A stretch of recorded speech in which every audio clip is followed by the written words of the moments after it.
Well, I never worked at the Curran's factory, but I was manager of their oil terminal on the Alexandra docks. Right. And my name is Patrick Trigg.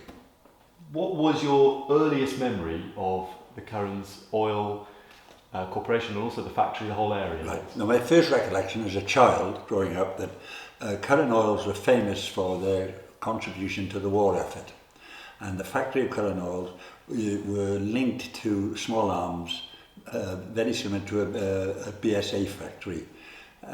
Some of the equipment that they had there were munitions. They had munition part there. They had an overhaul part for repairing vehicles. But their big item were tanks. Right. And the tanks were driven from the port, from Curran Oils, down to the testing ground at Sophia Gardens. Now, Sophia Gardens was the testing ground for the tanks that Curran Oils were fitting out. So once they'd done their tests for Sophia Gardens, they were driven then by personnel back to the factory. Now, one of the people working in that factory was my brother, Alexander Trigg. He was an apprentice fitter there, and he had to drive a tank from Sophia Gardens to the Curran Oil factory. And as far as I know, he's the only man in history to have turned a tank over that wasn't in action.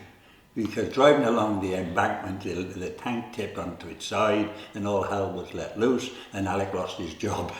So he then joined the Navy. That was in the Second World War, and that was the end of his career. Now, following on from his career, my twin brother went there in the date approximately would have been 1953, as an apprentice engineer, heavy engineering. And as far as I understand it, his main role was to learn all that was needed to learn on the development and the production of the hollowware department, which were basically hollowware were plates and cups and saucers, whatever it is, dipped in enamel and then fired out.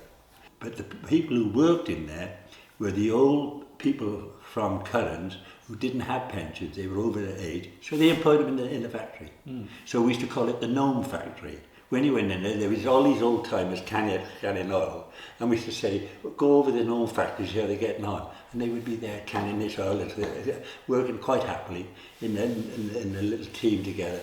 And that's how they made their money, on top of their pension. So Curran's were very kind to their workers. And they had a social club on Sloper Road, Curran Oil Social Club, which he's popped up at the Bell. I think Theo was one of their founder members, I don't know. But there was a good social side to Curran's, and they used to have great outings for the apprentices from Curran's and take them down to Porthcawl for a fortnight's holiday every year. People in that area, though, it's Grangestown, loved Curran's. It was their bread and butter because they all went to work there. When they got older, as these old people did, they found slots for them, and they were very kind to their employers. They were well known as a very good employer. What was the kind of, as you mentioned about, Theo and the rugby team and the people in the factory, what was the spirit like at the factory? Was it kind of a... Oh, great. Well, Theo was a great guy. He made friends everywhere, but in the Curran Oils, they all knew Theo, and they'd go to the Curran's club down in Sloper Road. They had their own club down there. Yeah. Curran's, they had their own field for sports field. That's how... Well, they looked after their people tremendously well. Social side was brilliant. So Theo knew everybody, and everybody knew Theo. And it was a kind of... It was real family, it was. The Grangestown family was there. When I say Grangestown family, all of the people who ever worked for Curran's came from Grangestown. And you mentioned, of course, the famous singer. Oh yeah, Shirley Bassey, Shirley Bassey. I was Shirley, yeah. And so she was part of the factory. Oh yeah, she was hello again, played.